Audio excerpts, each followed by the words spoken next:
All right, I have 8 o'clock, so we'll get started for the Charter Township at Long Lake Board of Trustees Special Meeting Study Session, November 19th at 8 a.m. We all rise for the pledge. I pledge allegiance to the flag of the United States of America and to the republic for which it stands, one nation, under God, indivisible, with liberty and justice for all. All right, roll call, please. Wagner. Here. Wheelock. Here. Robinson. Here. Siebert. Here. Boldra. Here. Schaub. Here. And Lempool. Here. All right, first public comment. Seeing none and hearing none, we'll go on to approve and amend the agenda. The only thing I'd like to talk a little bit about, maybe in one of the, is just kind of talking about the schedule for the rest of the year for budget stuff. So I just want to make sure that we're aware of that. So since it's a full board, I can add that to that. So I'd like to add that as new business item number 2. Okay? Covered by item number 1. Collective bargaining, the study session, but we can't make a decision. I mean, we can talk about it, but we can't make a decision on it. So I just want to make sure that we have that discussion. I'll make a motion to approve the amended agenda. Second. All right, motion and a second. Any further discussion? Hearing none. All those in favor say aye. Aye. All those opposed? Motion passes. All right, go on to new business, collective bargaining agreement. Oh, conflict of interest. Anything conflict of interest on the agenda? So you take 2 months off and. All right, hearing none, we'll go on to new business, collective bargaining agreement with a possible closed session. This is to cover some information that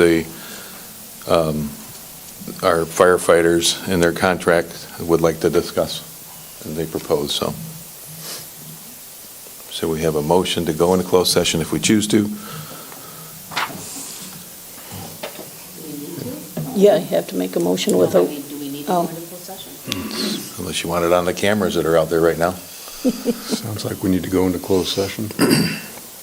Yep, need to make a motion. I make a motion that we go into closed session for the discussion of collective bargaining agreement. You read that to make sure it's right. Okay.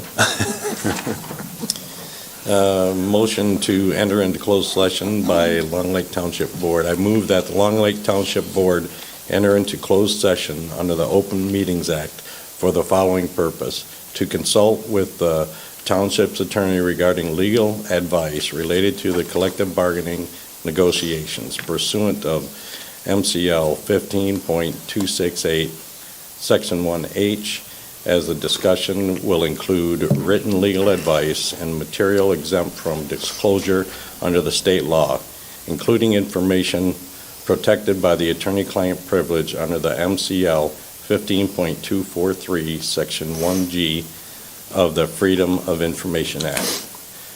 To conduct a strategy negotiation session connected with the negotiation of collective bargaining agreement as permitted under the MCL 15.268, subsection 1C. This request is for closed session is being made by the Township consistent with the Opening Meetings Act. A roll call vote is required and... Yeah, I need to read that part. Okay. All right, we have a motion Second. and the support. Any further discussion? Hearing none, roll call vote, please. Wagner. Yes. Wheelock. Yes. Robinson. yes. Siebert. Yes. Boldra. Yes. Schaub. Yes.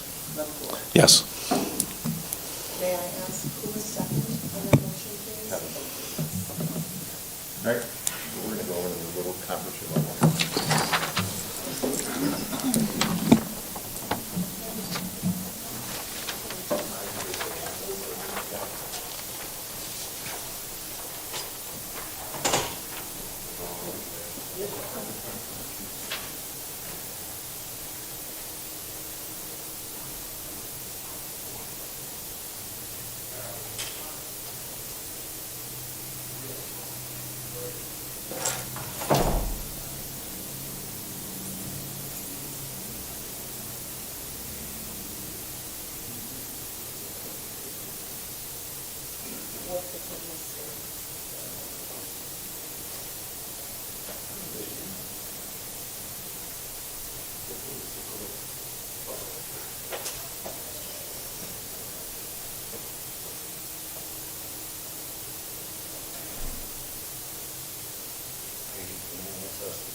I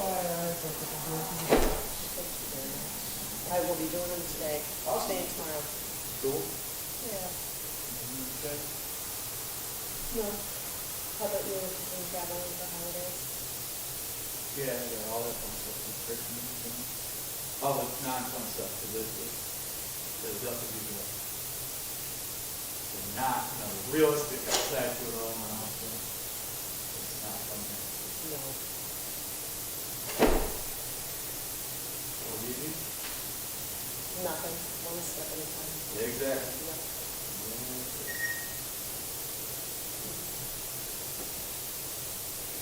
No, because I was going to open room back there.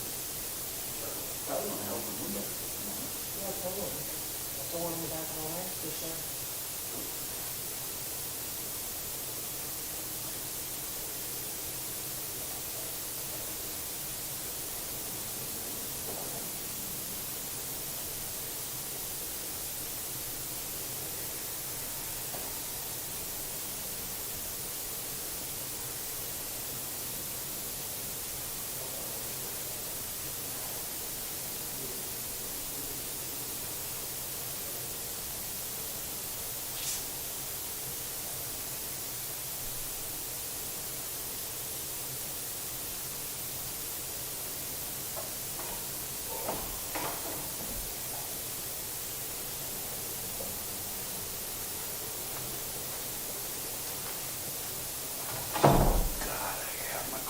I'm right with you.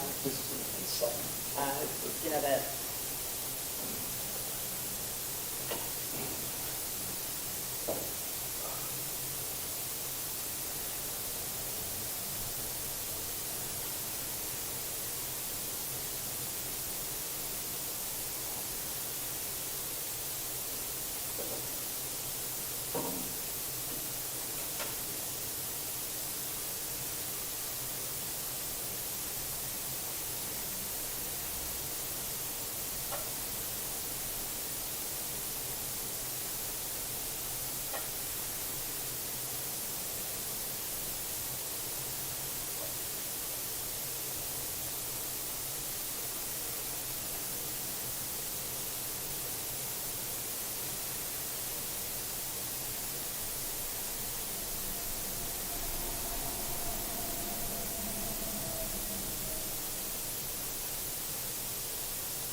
Morning.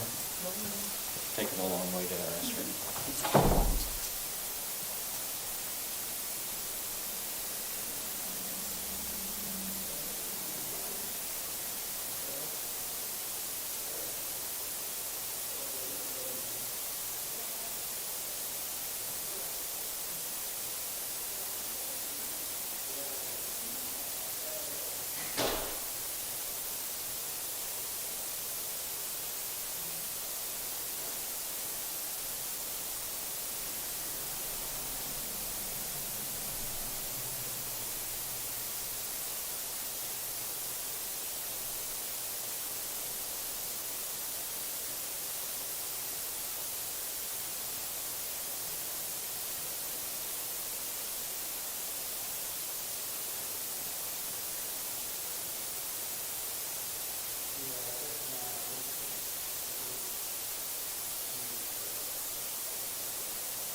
weird of this.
System fall asleep. It probably did. To refresh.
Haven't seen.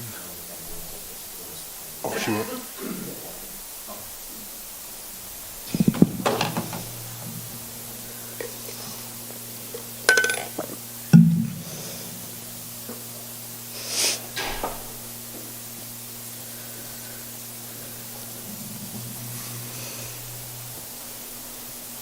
All right.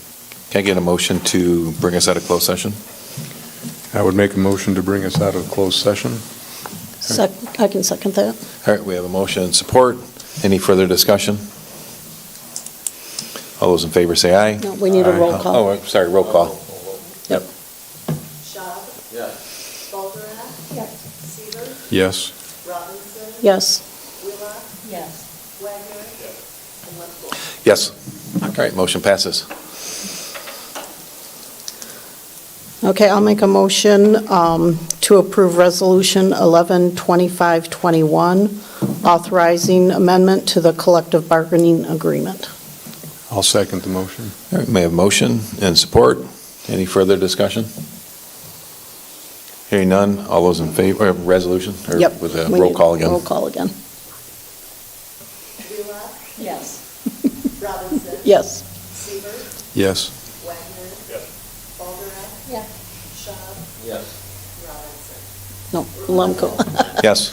It's I know it's early. All right, motion passes. All right, we'll go on to new business number 2, which is the rest of the year. So we're going to have to, we have our next meeting, that's our regular meeting on the 9th of December. And at that meeting, the plan is to have a public hearing for our budget as well as the regular meeting.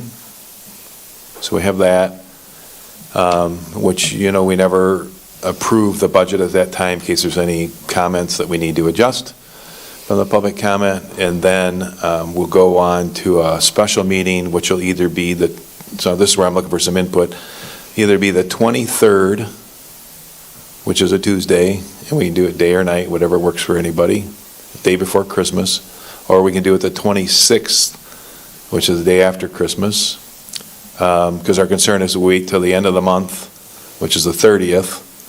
If we have a snowstorm, we won't be able to do all our budget amendment, year ends, that type of stuff. So we would approve the budget, do all the resolutions we need to move on into 26. So that's why I'm looking for what people's best schedules are for the 23rd or 26th of December, and what, is it daytime, nighttime? So that's why I'm looking for a discussion on that, what works best for everybody here, My Everyone's, choice would be the 23rd in the morning. okay? I would agree, I'm potentially traveling over the holidays, so I can't guarantee I'll be here for either one of them, but at this point. I can make the 23rd AM or any Okay. other flexibility, but that works for me. All right, 23rd morning? 23rd will work. okay, in the morning? Yeah. Sorry, Dwayne. I know you work. I I'm pre, not gonna be able to do, sorry, but I'm just one person, so I don't think it'll get us all. no.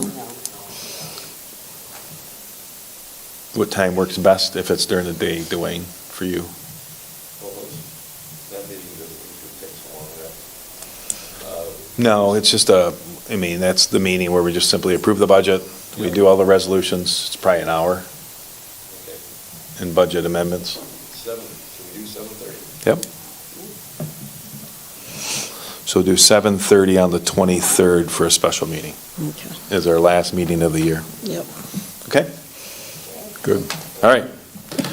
Now we'll go on to study session. In the budget, we've been going back and forth with the numbers. We did finally get our numbers from the state. It is about $21,000 less than last year. But we will have some money for, with that CVTRS. We're still waiting for the numbers for that. So, what? How does that work with an $8 billion budget that was increased by, we get less? Revenue sharing, they used it for other things. People need to vote. Yes. So those are some things that they were moving around and taking care of and moving things out, so. But yeah, so it come down to $21,000 less, which is about a 1% reduction. So, just over 1%, so. Okay. So those are the numbers, so it's all been updated. Couple things that have been updated since last time. In the Parks Department, which is 50? 750. I budgeted, I'm getting there, hang on a second. Page 24. So, in there, I budgeted $100,000, because you end up with these outlay accounts, and then we move that money from other areas in the budget at the end of the year, if there's money left, or we take it out of our fund balance. And so I budgeted $100,000 down there to work to finish up siding repairs, painting, to finish up the stuff at Twin Lakes. And that way we can secure all those buildings. That's the last pretty much structural thing we have to do down there. If you haven't been down to see the lodge, it looks almost like a brand-new building. So if you haven't seen it, I would take some time to go down and do it. Plus, with the cabin gone, we've done a lot of work down there. So we got that going on. And then we are working through the fundraising to do the bathrooms, to work on starting to bring camps back. We've got about $30,000 that we've received in donations. We have a local company that I'm waiting for the dollar amount that's going to donate most of the fixtures for the bathroom renovation. And then I know Sarah and I are meeting with another family that'd like to donate on Monday, that we're going to give a tour. The big thing is we're trying to promote that it's not just a bathroom renovation. It's the reason that we're trying to bring the property back to a place where people can have camps again. Mm-hmm. And even though we had our first camp there this year, the showers are a struggle. They know it's a camp, but we have to get better at that. So hopefully we can start promoting that to bring that back in. And, a couple people I've talked to, it was, I don't see my money going to a bathroom. And I said, maybe you're not seeing the vision. The vision is to bring camps, to give places for kids to go to, or band camps, football camps, soccer camps, to start bringing that back into that area, bringing that glory. So that's what we're working towards. So that's why I put that extra $100,000 in there.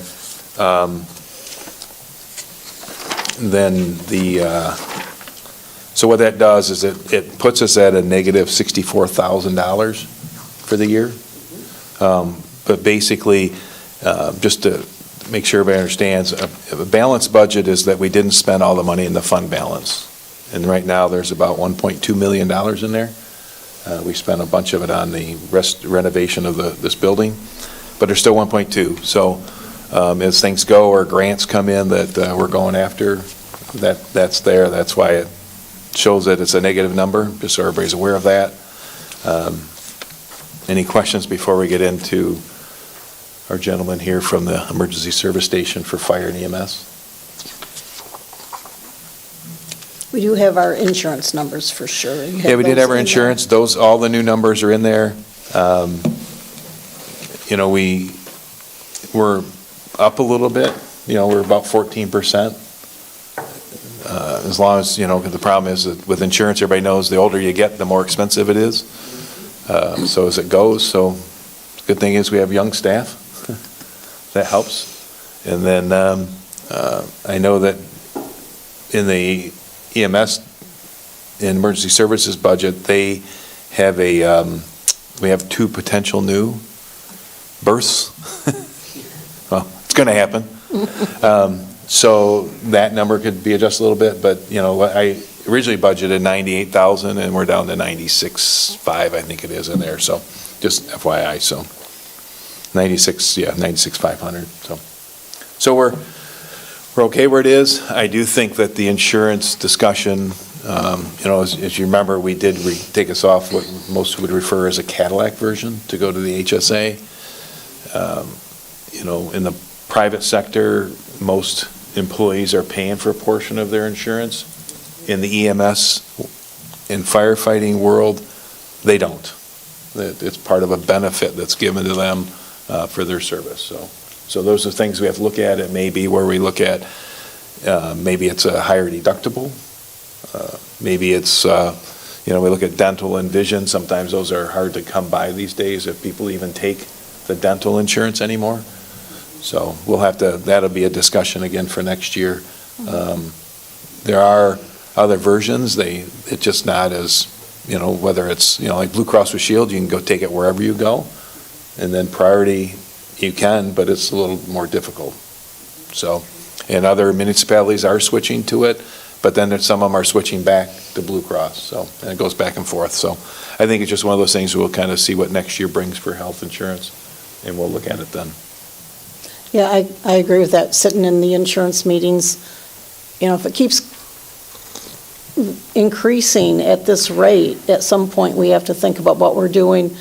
And I'm like, would the employees rather keep the insurance that we have now and pay a little bit, or would they rather get the insurance and have it be a step down? I mean, there are other options. I think for this year, we don't need to do anything, but we do need to think about that for coming up. Yeah, for sure. Okay, all right. So now we'll get into the emergency services. Do you guys have a microphone over there?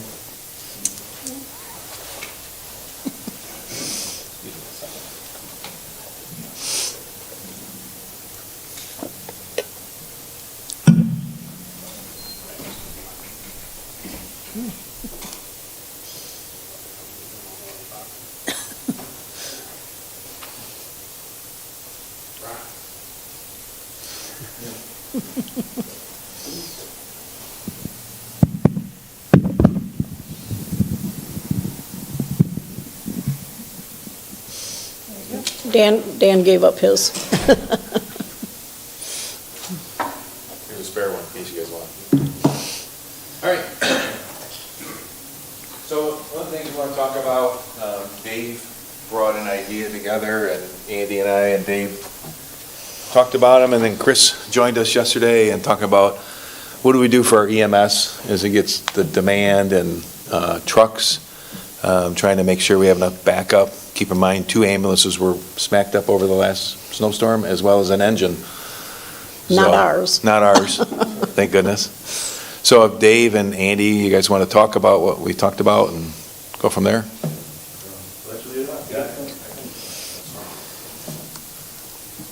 So, here we go.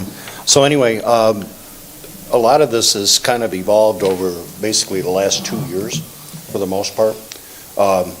But challenges we've begun to face just shortly after we implemented the ambulance service here. And that has to do with the fact that there's an increasing demand on our services to be accessed and utilized for mutual aid purposes, primarily in the city of Traverse City and Garfield Township. So the reasons for that are either lack of staffing, basically it's not enough resources to handle their volumes of calls that they get in town. And unfortunately, it falls back on the other municipality services. Blair Township is impacted, Green Lake Township is impacted, East Bay, Long Lake, we're all impacted by that. Part of the problem that we face is, from a legal standpoint, where the state of Michigan and our medical control authority says, if you are requested to provide ambulance service for mutual aid purposes, you have an obligation and a legal requirement to respond to that. The only exception to that would be if your ambulance is already tied up and you don't have adequate staff and/or vehicles to make that response. And then the internal system here, through central dispatches, it would kick down to the next available closest unit to do that. There's been a significant increase, especially this year.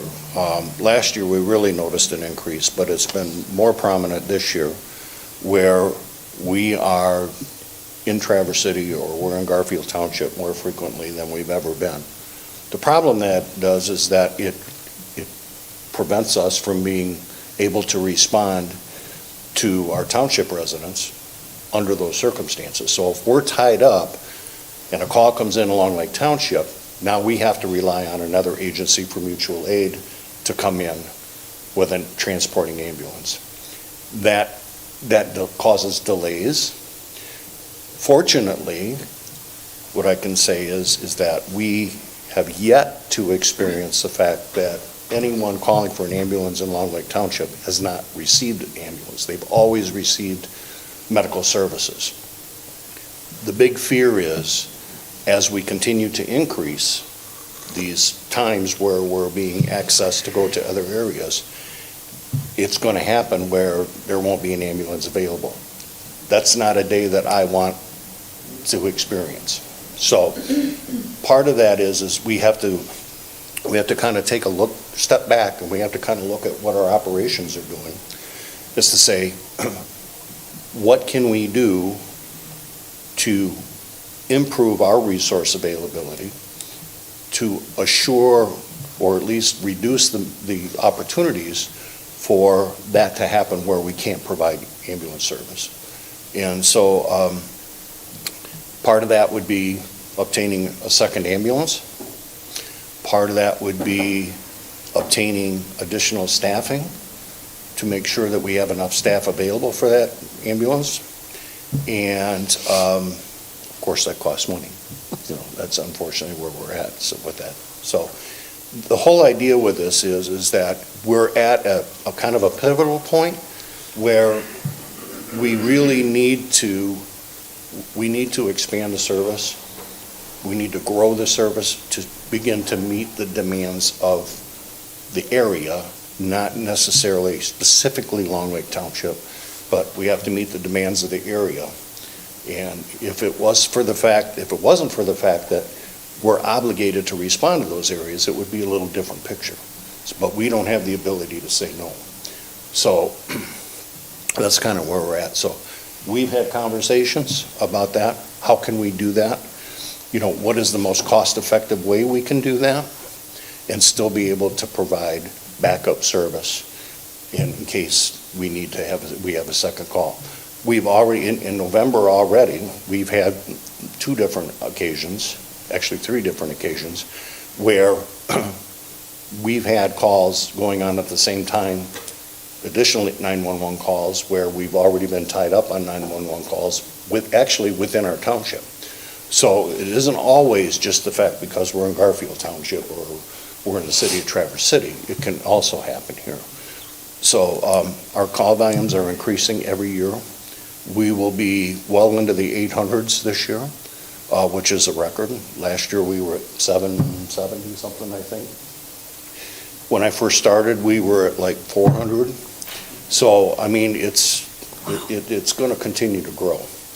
So this is a good opportunity for us to take a look at options on what we can do to try to improve our coverage and our resources for doing that. So your options you're looking at are, one, buying a temporary use ambulance. Yeah. And then eventually, every so years, it takes about 3 years to build a new Yep. rig. Yep. So part of the discussion is that, do we buy a used one, outfit it, and then mirror it to what ours is? And then eventually order that next one, so then we start leapfrogging. So we have a used one, and then our current one becomes the used one. We sell the used one we bought, and then we get into that rotation.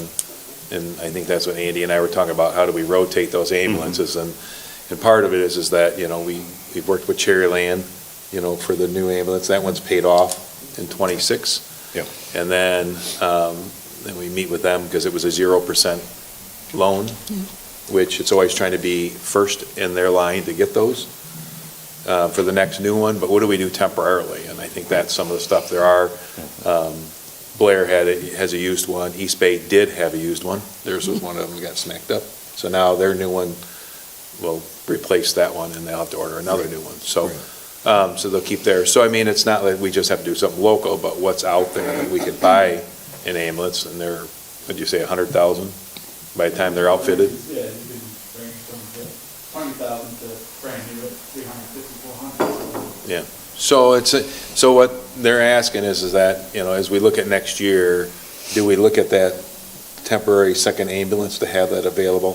When it comes to staffing, we have the 2 paramedics, we have a firefighter, EMT, paramedic, that's based on those positions. And then we also have the chief and Dave, and then Chris when he's around.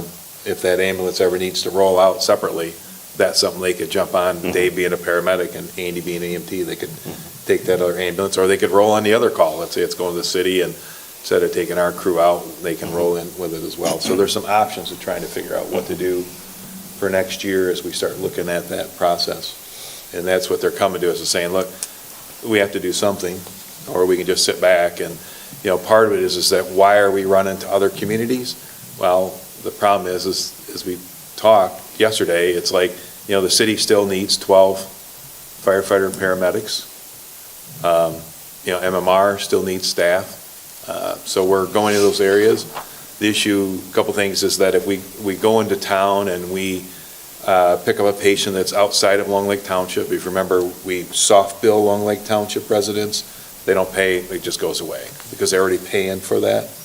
But if you're in our community not as a resident, then you pay. But if we go into another community, let's say we go to the city, we pick up somebody, take them 2 months, and then we would bill them whatever that bill would be. And that would be a hard bill. They would have to pay that, either turn insurance company or pay that. If we just go in and I'm going off our conversation yesterday, so if I'm wrong, stop me. So if we go in and we don't transport, we simply take a blood pressure, EKG, 12 lead, we would bill them just for that service. If we go in and they say, hey, I don't need anything, you ran all the way here, there's no bill for it. So we went into somebody else's area. And then if we pick up somebody that has no insurance, we get nothing. Right. So the question is that, what do we do to those other municipalities? As some of you remember that were around, we had that same thing. We were starting our fire department up, that other areas felt that they were always coming into our area. We ended up with mutual aid agreements. And sometimes they would bill us, sometimes we'd bill them. And it could be the same thing where we look at the same process as how's that work on these other communities that don't provide an ambulance service. They just have memorandums of understandings and go from there. I know that the city's working through their process to start their ambulance service that started 3 years ago. And I know they have one rig. I don't know if they ever get their second rig yet? No, not yet. They haven't got their second rig yet? It's not out. It's not in It's in the service. city, it's not It's in the in city, not in service. So, but they're still not on that level to respond. So they're still relying on MMR. Garfield has no agreement that they pay for ambulance service there. MMR is just there to take care of their residents at no charge, or they would bill them if they're Yeah, being used. they bill the patients. They bill the yeah. patients. So, but that's a demand that, that, like Dave said, we're feeling, East Bay feels it, Blair feels it, and now Long Lake's feeling it. And so I know our neighbors need to get on and fix their stuff, but in the meantime, we're being challenged with some of that. But we're also running a challenge where we could have two calls at the same time, and we have one ambulance, and then we're relying on other people to be here. So, but this could give us that option. So that's some of the stuff that could come next year as we start looking. And, there is a fund balance if we need to purchase one. We did not budget for vehicle purchases. We just left it roll to the fund balance. So if there's so that's Yeah, kind of the, it. the whole idea with this is, from my perspective, is trying to make this as cost efficient as we possibly can. Because, we have to be real about it. A new ambulance is going to cost somewhere between $375,000 and $420,000. That is just the way it is these days. We used to be able to buy an ambulance for $160,000, and that same ambulance has doubled, in cost. Build times, they're 2.8 months to 3.4 months, or years, years, not months. So we used to be able to get an ambulance built in 180 days. Now it's 2.5 to 3.5 years to get one built. So, and this is all the pain we're feeling from the COVID days, which unfortunately still, irritates the heck out of us today, so that we have to deal with. The idea with getting, the whole concept about getting a used ambulance, especially if we can get one local, because we have history with the particular vehicle, we can get it at a reduced cost. The agencies, East Bay Township, Blair Township, they're willing to work with us. They're not trying to make any money on their stuff. They're trying to provide a service to help us out too. And the idea with that would be is if we could obtain that ambulance, and we may have to put a little bit of money into it, but it's not significant. It's not like we have to put new engines and transmissions and rear ends and stuff in it, kind of thing. Some cosmetic things we have to do, wrapping so it matches our fleet and those kind of things. Those are additional expenses that come with it. So, but the idea is that if we have that ambulance available, then it becomes easier for us to try to order a new ambulance. So it gives us a 3-year window where, while that's being built, we still have a backup unit. We have something that we can utilize and respond to when we do that. The idea with that would be is once we take possession of that new ambulance, the current ambulance that we have now, along with that new ambulance, will give us longevity for 15 years, if not more. We're only putting about 12,000 miles a year on our ambulances. So we're not beating them up. So they'll last. And the other thing is that the idea would be is we would order an identical ambulance to what we have now. So therefore, it becomes, it's just easier for the crews to do that. That gives us the option down the road for our current Alpha 10 that we have now, once that gets 120, 130,000 miles on it or whatever, or more, whatever it happens to be. Instead of saying, well, our ambulance is old and now we have to go buy a new one for which would cost $500,000 by that time, we can do what we call a re-chassis with that. So what we can do is that ambulance can go back to the manufacturer. They'll pull the box off of that. They go through, they do all the wiring, they do all new vinyl, they do everything, put a brand new chassis under it. They put it all together, they certify it, and they warranty it. And that ambulance now, for about half of the cost of a new ambulance, will be in our fleet for another 10, 12, 15 years. So our longevity for having if we're able to do it this way, our ultimate longevity will be 20 years, 15 to 20 years before you really have to start putting money into something. And I think that's a good bang for your buck. I really think it is. So that's kind of where we're at with that. That's my thought process with this. So, okay. Andy, you got anything to add to that?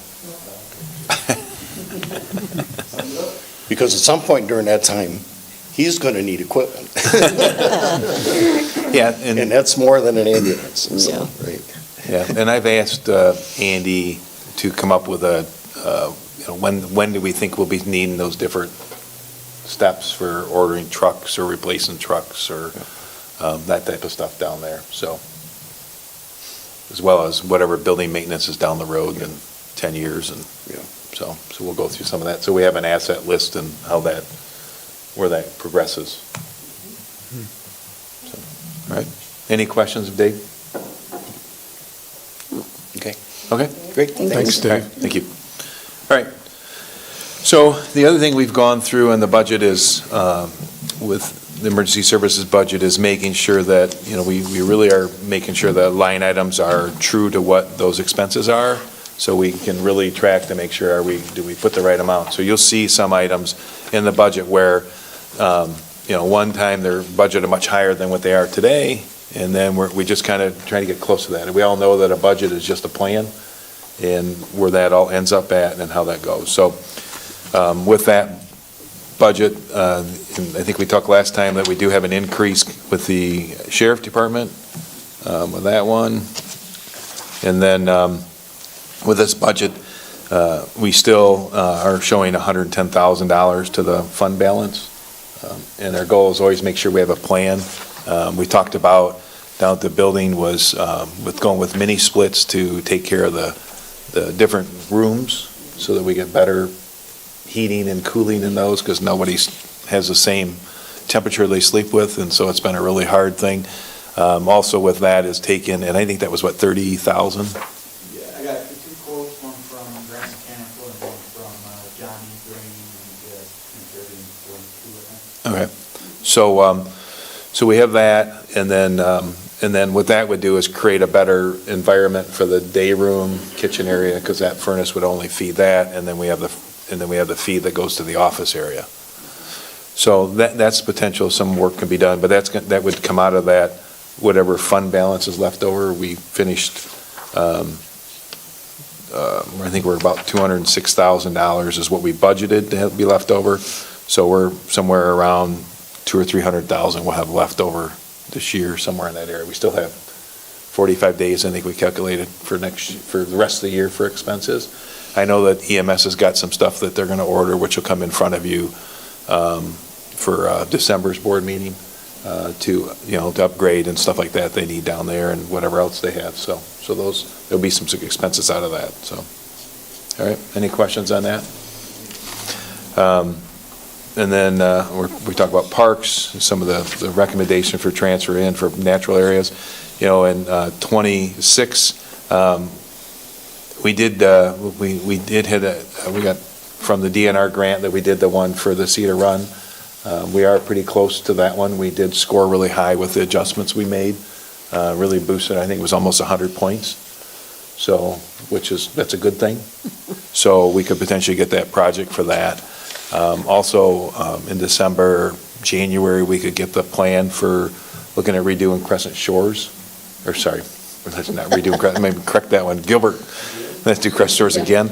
Gilbert boat launch, that's about 700,000, but we try and go after a grant for just under half.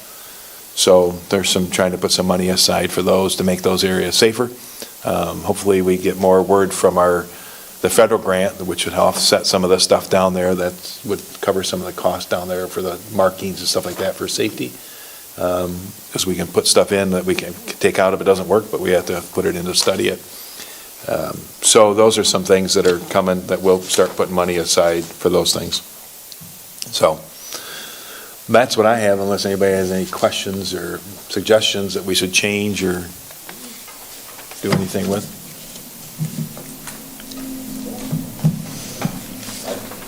The only comment I have is that When you go to the mini splits, if I'm not mistaken, that's all electric heat, No, they were, using gas as well.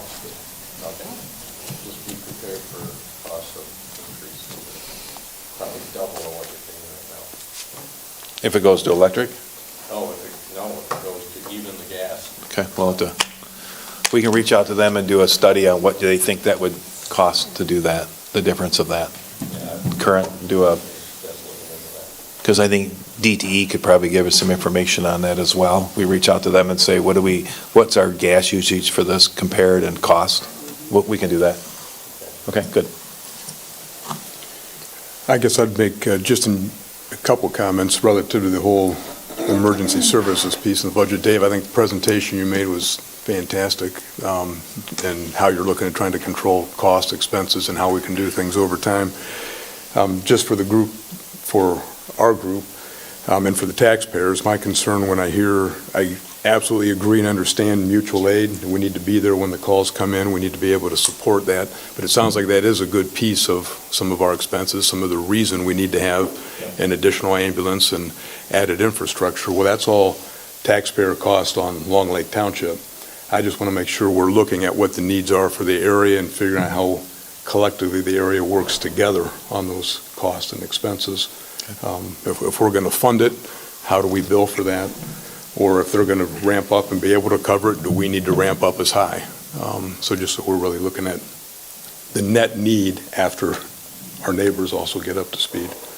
Or if they're going to choose to be at a different level and therefore we have that higher need, then how do we handle that financially? So we're not putting all of that on our budget if we're doing a lot of services out of the area. So. Well, yeah, because we billed about $173,000 this year for ambulance building, but we will reconcile that as what we collect. So we'll see that towards the end. So that's part of that revenue that offsets some of that stuff. So, but it's included in the budget. But we need to communicate with our neighbors, and I'll continue working on that. Yeah, and I guess I don't know how those costs come up and what we bill, what we actually receive. But does that cover the added infrastructure? If we're going to add more people, we're going to add more equipment, are we actually capturing all of the fixed and variable cost and incorporating that into the bill? So we're actually, if in fact we're providing that much service to outside of the area, are we recapturing that net of things that we soft bill? Or that we don't get paid because they're uninsured, or we make a call and we can't bill because of the level of service? It's still an expense. And we do, just to be clear, anytime we do a transport, hospital transport, from Garfield Township or the city of Traverse City, we do bill a patient for that. The difference here is if it's a township resident, we accept whatever insurance pays and we don't balance bill. Sure. In those cases, they're responsible for the entire bill. So we don't cut their residents any special. So the average bill might be $1,200 for advanced life support, emergency response, and transport. So that patient's going to be responsible for the entire amount of billing. So we do have the ability to collect more money on transport than we do. And I suppose at some point, if it would be important for information for you guys to have, we could probably come up with some sort of a number or report on what that actually generates over and above what we're doing for Long Lake. So we could probably do that through Kim, who does our billing through their township. So. I think that'd be interesting, just in the rough numbers, if we say we collected or we billed $170,000, but if we're going to buy a new ambulance for $350 or $425, and we got to put 2 bodies in that ambulance, I don't know if we're covering that. Multiple discussions as a group about, getting, let's just put it on the table. It's Garfield Township does not contribute, it contributes to it. So the question then becomes, does Garfield Township have a judicial responsibility back to Long Lake Township for providing their ambulance service? So if we don't have a contract with Garfield Township, is that something that maybe we need to explore more, that we get into a mutual aid contract with Garfield Township to say, either it's X amount per call or it's an annual fee. And if some days some years it'll be more, some years it'll be less. I mean, there's lots of ways to do that. But we haven't, nobody is committed at that level at this point in time. And it's not a negative reflection. It's just it's the extended process of history that's going on in this area. So all of the EMS agencies, and fire too, correct me if I'm wrong, everybody backs up everybody at the expense of either losing some money or making some money. And I don't know if that's, when we look at where the future is taking us here, I don't know if that's a smart practice to be continuing to do down the road. But at some point, it may take some intervention, from the township here to begin to work with other townships to come up with a better mousetrap on compensation, or at least making sure that we get our expenses covered. Right, so, yeah, thanks for that added information. I guess that's what I encourage our township. I think that needs to be a part of the whole conversation. I don't think it's just what can we afford, what do we want to do, another ambulance, we've got this need, it's gone up to over 800, it's going to keep growing, I understand all that, and we need to provide services. And if they're outside of our area, I don't want to say, sorry, we're not going to come because we're not making money on you, but if there's true cost, how do we balance that? And I think the conversation of, added infrastructure, equipment and people needs to be a part of what's happening for the greater area, and it's a greater area contributing, or, if that situation's going to go away, then we don't build to it. If it's not going to go away, then build to it if we choose, but make sure we've got an agreement, something tangible in writing that says, okay, this is how we're, mutually agreeing to do, to provide the mutual services. Correct. Okay. Yep. All right, I'll get some information on that. All right. Thank you. Anything else with anybody? Nope. All right. Do you want to add anything to that, Andy? Okay. I didn't know if you had any questions, so. I'm sorry, I let my computer fall asleep. All right. So with nothing further to that, any public comment? Seeing none, hearing none. Any Board of Trustee additional comments? All right. Then we will adjourn at 9:21.